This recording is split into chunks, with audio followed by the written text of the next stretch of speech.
Buenas noches. En este podcast pues hablaremos acerca de los materiales educativos en el campo de las ciencias sociales. Um, en primer lugar, tengamos en cuenta de que la tecnología avanza constantemente y de cierta forma afecta a lo que es la educación. Entonces, eh, nos damos cuenta de que aspectos tecnológicos, recursos tecnológicos van a ser implementados en el campo educativo para pues que se realice el proceso de enseñanza-aprendizaje. Entonces,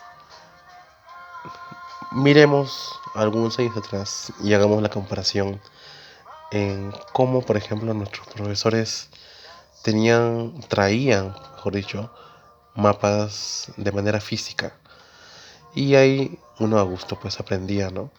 Sin embargo, hoy en el 2023 pues vemos que hay nuevos docentes que utilizan la idea de un mapa geográfico y lo representan de manera digital. Es decir, que no basta con presentar un solo mapa.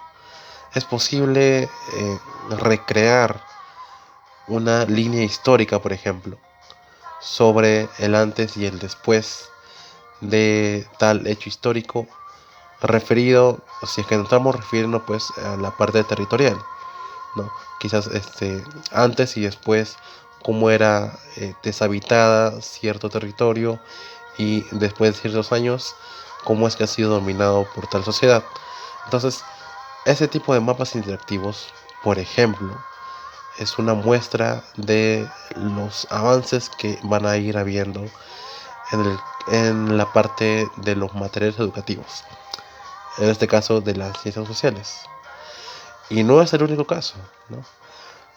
Para ser un poco más actuales, tenemos en cuenta de que los docentes de todas las edades se han ido adaptando a lo que son las diapositivas, por ejemplo.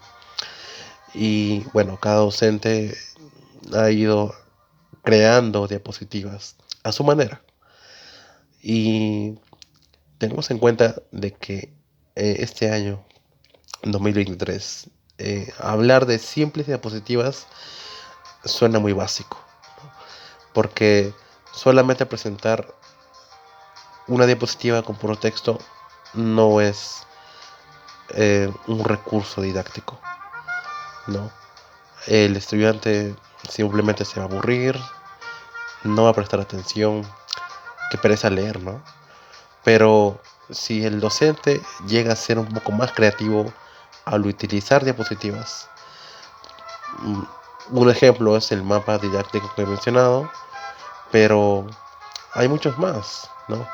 Colocar una simple imagen o una imagen con un texto también es eh, didáctico, ¿no? Porque el texto orienta al estudiante, ¿no?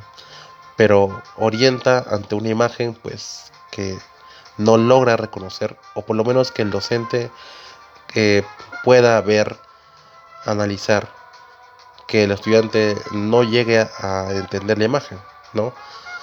Esa es como una ayuda, por así decirlo. Entonces, hay que saber utilizar los recursos didácticos y saber aprovechar. Un último ejemplo que se le puede dar es a las inteligencias artificiales que pues están bastante de moda y lamentablemente es un arma de doble filo, ¿no?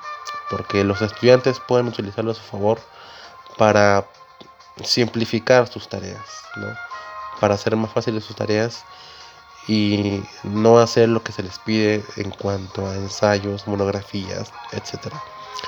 Pero el docente, mejor dicho, claro, el docente lo que puede hacer es recomendar a los estudiantes utilizar esas tecnologías, pero como un soporte, más no como una guía o como su último recurso o como su primer recurso. Entonces, y ahí los avances de los materiales educativos, ¿no? Y hagamos una distinción, ¿no? Porque hablar de materiales educativos en las ciencias sociales es bastante amplio, pero nos podemos enfocar por lo menos por esta vez en lo que viene a ser los avances tecnológicos. Bien, con esto culmina el podcast de hoy. Buenas noches.